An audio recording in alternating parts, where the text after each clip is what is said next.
সুপ্রিয় শিক্ষার্থীরা, আমরা সাজেশনের আলোকে প্রতিটি বইয়ের পৃষ্ঠা বাই পৃষ্ঠা ধরে সকল প্রকার বহু নির্বাচনী প্রশ্ন, এক কথায় উত্তর, সংক্ষিপ্ত প্রশ্ন এবং সৃজনশীল প্রশ্নে সাজেশন প্লাস উত্তর বুঝিয়ে দিব। ভালো রেজাল্ট করার জন্য পিডিএফ সংগ্রহ করতে হবে। পিডিএফগুলো কেন সংগ্রহ করবে? প্রতিটি বিষয়ের প্রতিটি অধ্যায়ে লাইন বাই লাইন ধরে তোমাদের বুঝিয়ে দেওয়া হবে এবং প্রতিটি পিডিএফে extra practice and most important প্রশ্ন দেওয়া থাকবে। তাছাড়া গ্রুপে বার্ষিক পরীক্ষায় ভালো রেজাল্ট করার জন্য সম্পূর্ণ গাইডলাইন পাবে।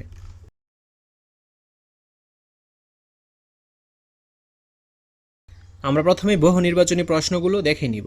তো এখানে দেখো, আমাদের পিডিএফে প্রত্যেকটা পৃষ্ঠা বাই পৃষ্ঠা বহু নির্বাচনী প্রশ্ন, এক কথায় উত্তর, সংক্ষিপ্ত প্রশ্ন, দৃশ্যপটবিহীন প্রশ্ন এবং দৃশ্যপট নির্ভর প্রশ্ন আলোচনা করা হয়েছে।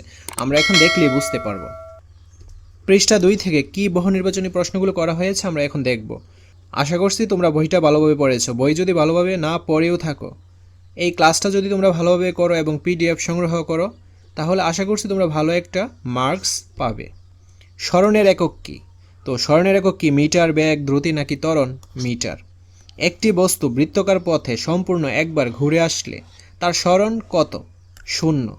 মহাবিশ্বের যে কোনো দুটি বস্তুর মধ্যে যে আকর্ষণ, তাকে কি বলে? অবশ্যই মহাকর্ষ।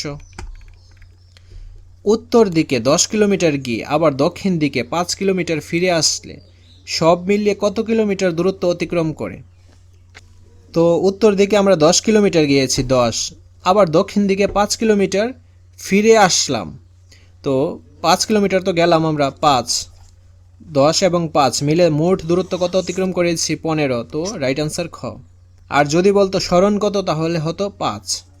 ঠিক আছে, কারণ স্মরণ হচ্ছে কেবল দিকটাকে বোঝায়, কোন দিকে সে পৌঁছাইছে। দ্রুতির একক কোনটি? দ্রুতির একক হচ্ছে মিটার পার সেকেন্ড। এই বহু নির্বাচনী প্রশ্নটা পৃষ্ঠা 4 থেকে নেওয়া হয়েছে। কোনো বস্তুর স্মরণের পরিবর্তনের হারকে কি বলে? বেগ বলে। দূরত্বের কোনো নির্দিষ্ট কি নেই, দিক নেই। একক সময়ে অতিক্রান্ত দূরত্বকে কি বলে? দ্রুতি। 2 ঘন্টা সময়ে অতিক্রান্ত দূরত্ব হলো 9 কিলোমিটার। দ্রুতি কত তাহলে? তো আমরা মেইন বইয়ের পৃষ্ঠা 4-এ একটা সূত্র দেখেছিলাম যে দ্রুতি বি সমান ডি/টি। এখানে দেখো বলছে কি, দূরত্ব হবে 9 কিলোমিটার, তো আমরা এখানে 9 বসালাম, আর টি হচ্ছে এখানে কত? 2 ঘন্টা। তো এখন আমরা যদি ক্যালকুলেশন করি, অ্যান্সারটা পাবো 4.5 কিলোমিটার পার আওয়ার। ঠিক আছে, এটাই হলো রাইট অ্যান্সার খ।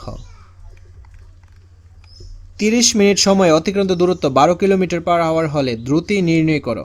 তো দ্রুতির সেম সূত্র, বি সমান ডি/টি। ডি এখানে দেওয়া আছে কত? 12, আর টি হচ্ছে 30। তো এখন আমাদের কি করতে হবে? 30টা হচ্ছে কিন্তু মিনিটে, আমাদের এইটাকে ঘন্টায় নিতে হবে। তো 30কে 60 দিয়ে ভাগ করলে অ্যান্সারটা হবে 0.5, দেন 0.5কে 12 দিয়ে ভাগ করলে অ্যান্সারটা পাবো 24। তো রাইট অ্যান্সার হচ্ছে 24। ঠিক আছে, ক। এখানে অ্যান্সারটা ভুল দেওয়া আছে, ক হবে রাইট অ্যান্সার। তারপর পৃষ্ঠা 6, সময়ের সঙ্গে সঙ্গে বেগ বেড়ে যাওয়ার প্রক্রিয়াকে কি বলে? ত্বরণ। সময়ের সাথে বস্তুর বেগ হ্রাসের হারকে কি বলে? মন্দন। দেন পৃষ্ঠা 7, কোনো বস্তুকে উপর থেকে ছেড়ে দিলে সেটি নিচের দিকে পড়তে থাকে, এটি কোন বলের কারণে হয়? মহাকর্ষ বল। চৌম্বক লোহাকে তার নিজের দিকে আকর্ষণ করে, এখানে কোন ধরনের বল কাজ করে? এটা হচ্ছে চুম্বকীয় বল। চিরুনি কাগজের টুকরাকে আকর্ষণ করছে, এখানে কোন ধরনের বল কাজ করে? এখানে দুইটা বল কাজ করবে, একটা হচ্ছে স্থির বিদ্যুতের বল আর একটা কুলম্বের বল। যারা রিডিংগুলো ভালোভাবে পড়েছে তারা অবশ্যই এটা বুঝতে পেরেছো। সবার কমপ্লিট প্রস্তুতি নিশ্চিত করতে 10 মিনিট স্কুল নতুন করে সাজিয়েছে অনলাইন ব্যাচ 2024। তোমাদের 6টি বিষয়ের সম্পূর্ণ প্রস্তুতি নিশ্চিত করবে বুয়েট, ঢাবি ও মেডিকেল থেকে পড়া টিচাররা। এই ক্লাস শেষ করে সেই ক্লাসের লেকচার শিট ও রেকর্ডেড ভিডিও দেখে প্র্যাকটিস করে ওই টপিকের সকল সমস্যা দূর হয়ে। কোনো একটি বস্তুকে গড়িয়ে দেওয়ার পর আস্তে আস্তে সেটি থেমে যায়, এখানে কোন বল কাজ করে? ঘর্ষণ বল। তারপর পৃষ্ঠা 9 থেকে কি বহু নির্বাচনীগুলো নেওয়া হয়েছে তা দেখো। স্মরণ, ত্বরণ ও গতিকালের সম্পর্ক কোনটি? S = ut plus half at square. এখানে S হচ্ছে স্মরণ, ত্বরণ কি? এ হচ্ছে ত্বরণ। আর গতিকালের সম্পর্ক, এখানে টি রয়েছে সময়, তারপর ইউ হচ্ছে আদিবেগ। তো এই সবগুলো রয়েছে এই কয়ের মধ্যেই। কিন্তু এখানে দেখো ক্ষয়ের মধ্যে কোনো স্মরণ নেই, তারপর ঘয়ের মধ্যে কোনো স্মরণ নেই, তারপর গয়ের মধ্যে কোনো সময় নেই।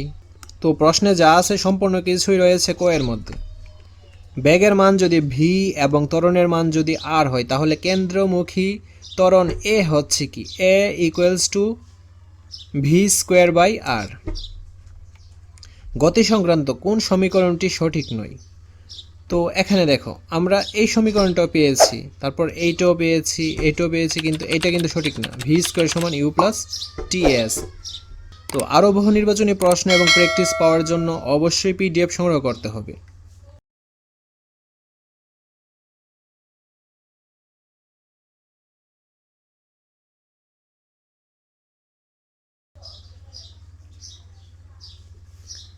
আজকের ক্লাসটি এ পর্যন্তই। ধন্যবাদ সবাইকে।